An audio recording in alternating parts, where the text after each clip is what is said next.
Before we get into this video, I'd just like to remind you all that we have a live stream coming up. Check out the thumbnail, check out the details. Can't wait to see you all, can't wait to chat with you all. We've got a few boxes to open from awesome, generous Canadian viewers. I'm just so excited.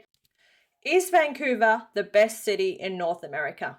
G'day guys, how's it going? My name is AussieTash. So everyone in Canada, if you didn't know, LTX was a couple of weeks ago, hosted at the Vancouver Convention Centre. I have been watching so many highlights on YouTube, so many content creators posting their videos from LTX. I absolutely loved it.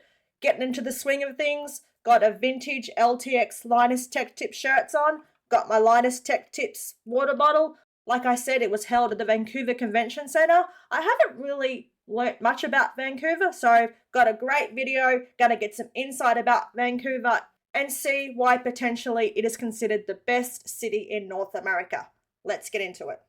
I'm so excited to be here in Vancouver, Canada. I've been wanting to visit and do a video here for so long. Why? Well, there's a lot of city planning hype surrounding Vancouver. Allow me to demonstrate. Here's what you get when you search for Vancouver is the on Google. Oh, look at that. You get autocompletes best city in like the world. Best city in the world. Best and place best to place to live. live. Most livable and most city. livable city. To prove this isn't what Google says about every city. Capital of which here's what country? You get when you search for Memphis. The poorest city and the most dangerous city. Ouch. Where's Memphis? Nothing but love America? for Memphis, though. Sorry to No call idea. you out. Tennessee. But there is a okay. difference, is I guess what I'm saying. Countless articles have been written about how great Vancouver is. Okay. It's been called the best city in Canada, the most livable city in North America, Wow. the greatest city on Earth, and tied for the best city in the Milky Way, probably. Vancouver's success is no accident, but a result of decades of thoughtful planning and design, collectively look known at as that. Vancouverism. What is Vancouverism. Vancouverism exactly? I've heard of this Can before. other cities harness it to dethrone Vancouver as one of the best places to live in the world? Let's take a walk and find out. Okay. When you walk around central Vancouver, it really does look and feel unlike any other city out there. It looks But like back Sydney. in the 1980s, Vancouver was pretty much just an ordinary North American city. City leaders and planners consciously changed the way they planned and designed their city to get this style of urbanism. I said pretty much an ordinary city because those planners were lucky Look to at all inherit the a city with trees some and good stuff bones. all around the skyscrapers. First of all, the city is situated in just a beautiful area. Most cities don't have mountains and water like this so close. No, they don't. Second, previous generations made some good decisions about how to design Vancouver.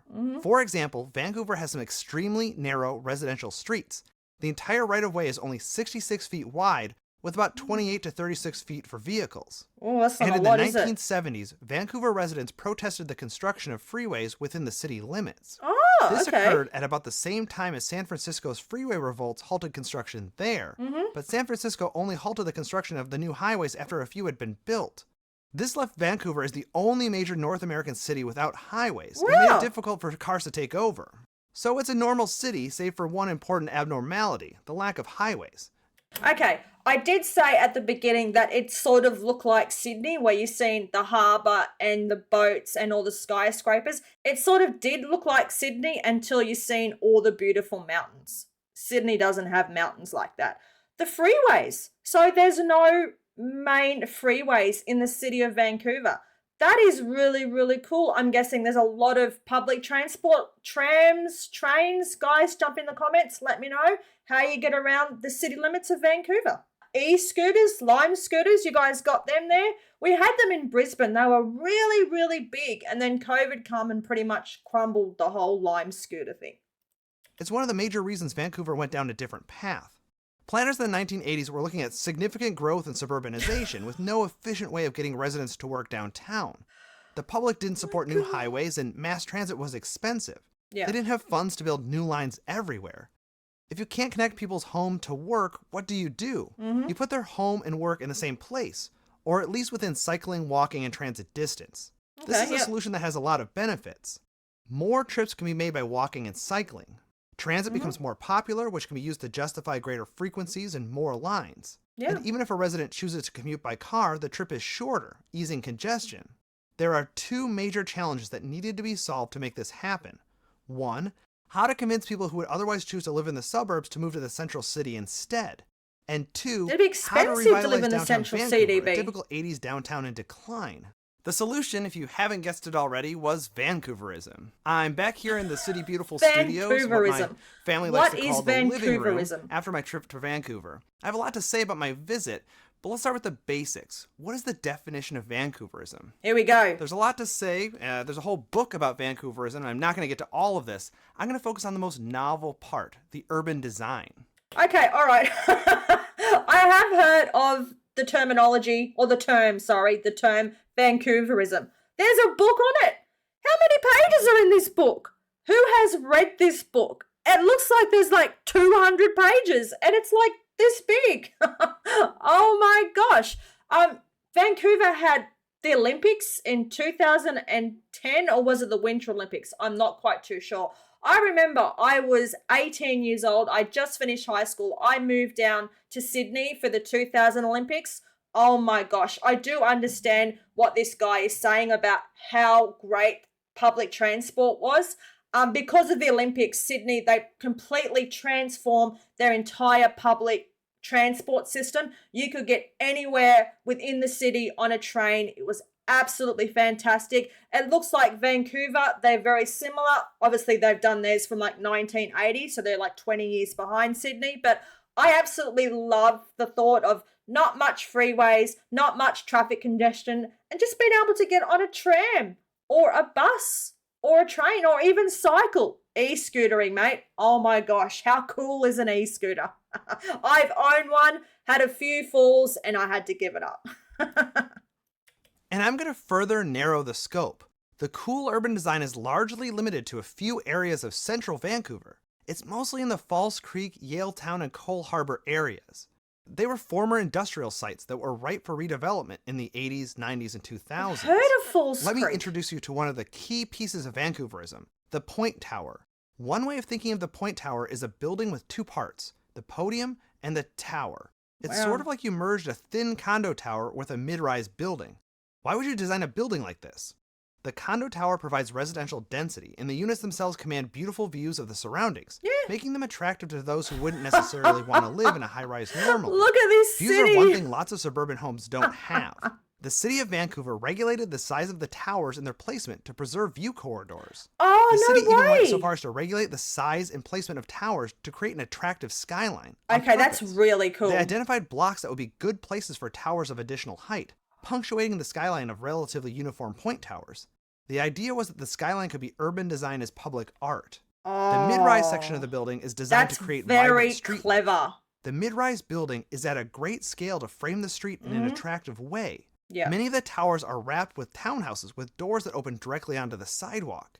This makes the city feel very human-scaled. Yeah. The condo tower, set back from the street, is not as noticeable. The townhouse is an attractive home type for families, and the Point Towers added thousands of them to the downtown housing market. The townhomes are often wrapped around a parking garage. Parking garages are required to be hidden or below ground in Vancouver. Oh, you can't see them. These towers stand in contrast to Le Corbusier's towers in a park that in reality often turned into towers in a parking lot. They also differ from the tower and windswept plaza that was often built in post-war North American cities. These point towers create vibrant streets and add significant density. Point towers weren't built everywhere, though. Sometimes the density wasn't appropriate or needed, and just the mid-rise housing was built. Okay, I'm going to pause it for a second. I love how they designed the city and only skyscrapers and buildings and stuff can be a certain height. So you have the beautiful, beautiful vantage point and views of the mountains. Oh my gosh. There was snow on the tip of those mountains. The city skyline, you see beautiful mountains with snow on the tip of them. And you've got the beautiful water and all the boats. Oh my gosh. When they were designing the city of Vancouver, it's pretty cool. You got some pretty cool architects there, man. Absolutely beautiful.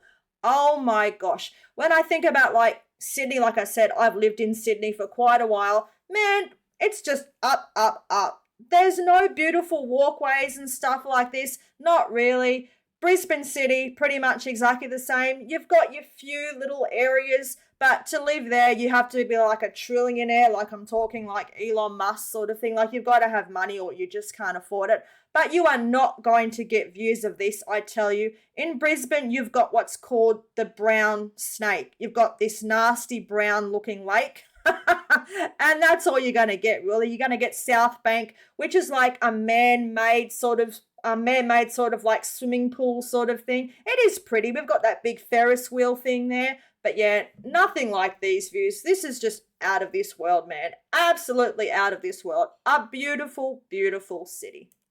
The Athletes Village from the 2010 Vancouver Winter Olympics, now Winter just regular Olympics. housing, There you is go. a great example of this. So these point towers give us residential density and attractive streetscapes. Look at that streets one. aren't It's enough like open space for built so this many way. people. Vancouver has the stunning Stanley Park, but it's far from much of the city. If the goal is to attract families, there needs to be a large number of neighborhood parks with playgrounds. Yes. The city offered density bonuses to developers who set aside parkland where there was a deficiency. Oh, that's cool. Basically, developers could build a taller building in exchange for a park. The city also Okay. built water parks, community centers, and water's edge exploration areas so kids wouldn't get bored. The city once had a policy of separating parks from schoolyards, but there wasn't enough space in central Vancouver for both. They changed the policy and now parks do double duty. Here's an That's example cool. of an elementary school in central Vancouver next to its park Is it a schoolyard. school? Okay, so now we have our point tower buildings on beautiful streets near a diversity of park amenities. Wow. Let's talk about transportation for a second. It's the piece that might have impressed me the most when I was in Vancouver. You guys have got some bikes Vancouver has happening. an extensive network of protected bicycle lanes and multi-use paths That's cool. that make it easy to get places without worrying about cars. Check out this path that goes along the edge of Falls Creek. look at It has a that. separate area for pedestrians and a two-way cycle track. The path is so busy, this kind of separation is necessary. The path acts as sort of a main street to the Falls Creek area, and homes and shops open out onto it. That's really Roads cool. here don't generally continue all the way to the waterfront, meaning residents living in buildings near to Falls Creek can go for kilometers without even encountering a car. This Okay, let's talk about bike paths. In Brisbane, they are starting to become quite a thing. You are starting to see them more frequently. I think in Sydney, there's quite a few. Like I said, I lived in Sydney for a while, but I haven't been back in like 15 years. But it's really funny. Australians, you either like people that ride bikes or you don't like them. You just don't want them to be on the road. They're like a burden to you. And there can be some really, really, how do you say it without sounding mean? Some really, really like mean bumper stickers, funny, but mean bumper stickers that people have on their cars about cyclists. You could be sitting in your car and you could see a sticker and laugh thinking, oh, that's really, really mean.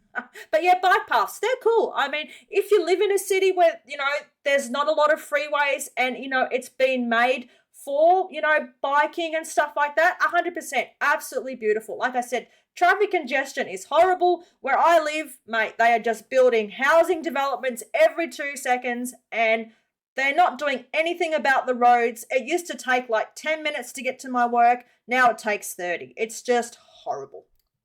means it's safe for kids to run around without much supervision.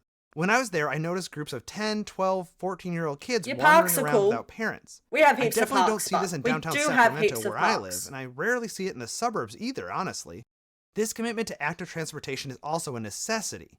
Many of the units in high-rise towers don't have parking spaces, meaning residents have to use transit, bikes, or walking to get where they're going. That's and cool. with tens of thousands of residential units in downtown, there's just not enough space for everyone to have one or more cars.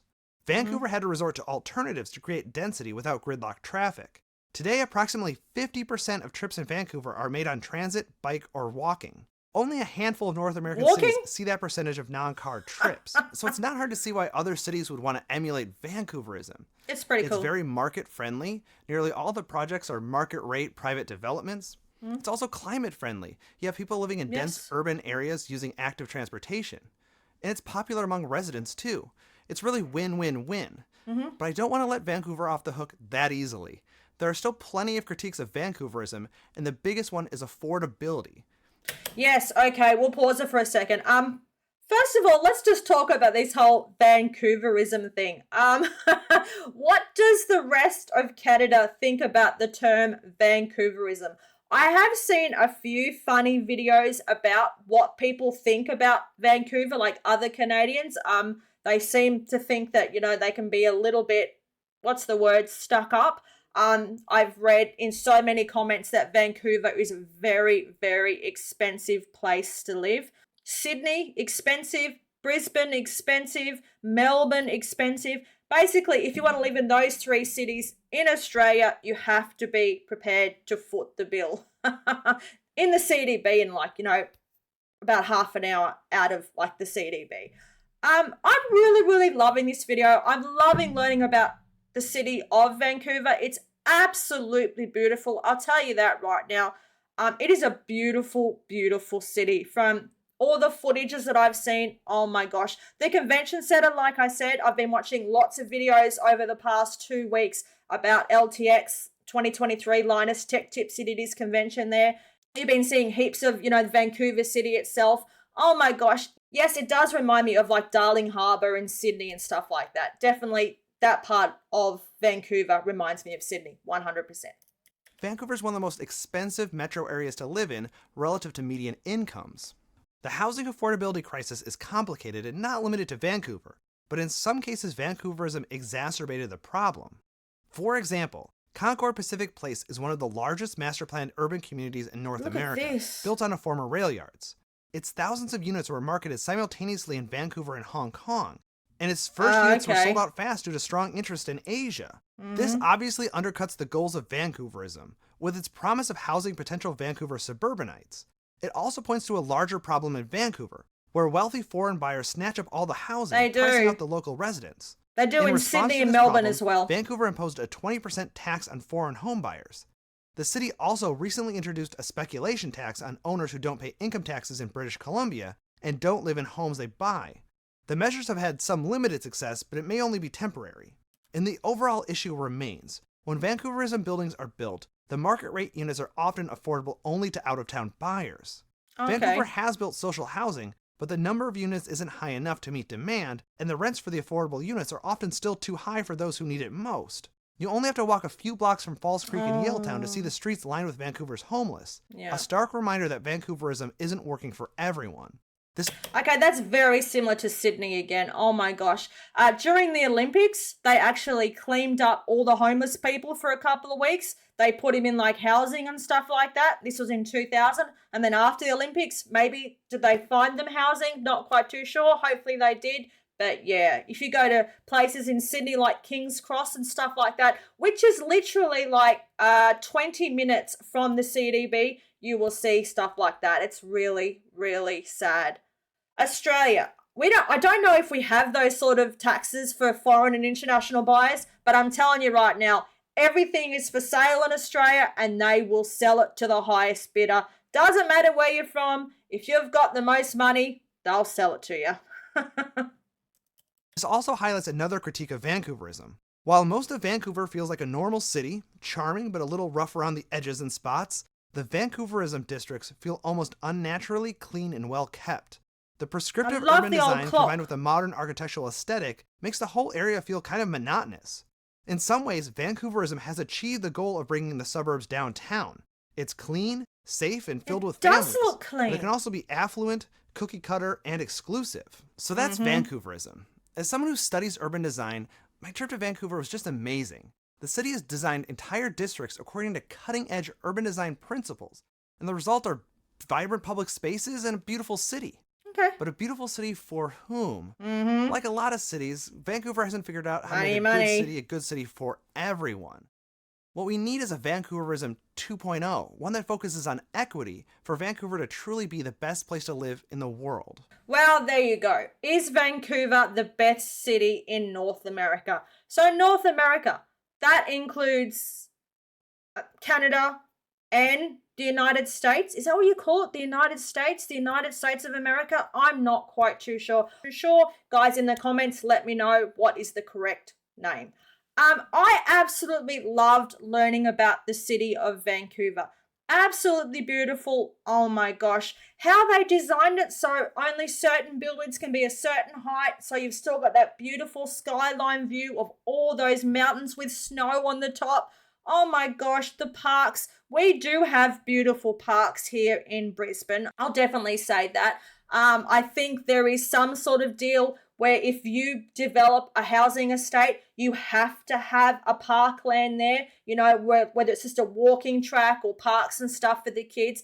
And the company that develops the housing estate, They're responsible to take care of that parkland for maybe 10 years. I'm not quite too sure how long. The estate I live in, we've been here for about 3 years. I noticed that they're still maintaining the parklands. They might have another 7 years to go. I'm not quite too sure, but we have beautiful walking parks and stuff here. But yes, Vancouver, oh my gosh, it's definitely beautiful in comparison to Brisbane and Sydney. Melbourne, I haven't been to Melbourne for a long time, so I really can't say. I reckon in terms of affordability and stuff like that, Melbourne and Vancouver are very similar. You have to have the big money, they say, to go to Melbourne. But Melbourne doesn't have views like that, mate. It's got Flinders Street train station. Yes, it's beautiful. It's over 100 years old, but mate, it doesn't have mountains with snow on the top. It doesn't have beautiful boats on the harbour and all those beautiful views. So yeah, okay. That was the video for today. If you liked it, if you're from Vancouver, if you've lived in Vancouver, please jump on and tell me your stories about this beautiful city. I'd love to hear them. Okay, that was the video for today. If you liked it, please jump on, smash the like button, leave a comment, and of course, remember to subscribe. That really helps me out. Cheers from out under. Take care. Bye.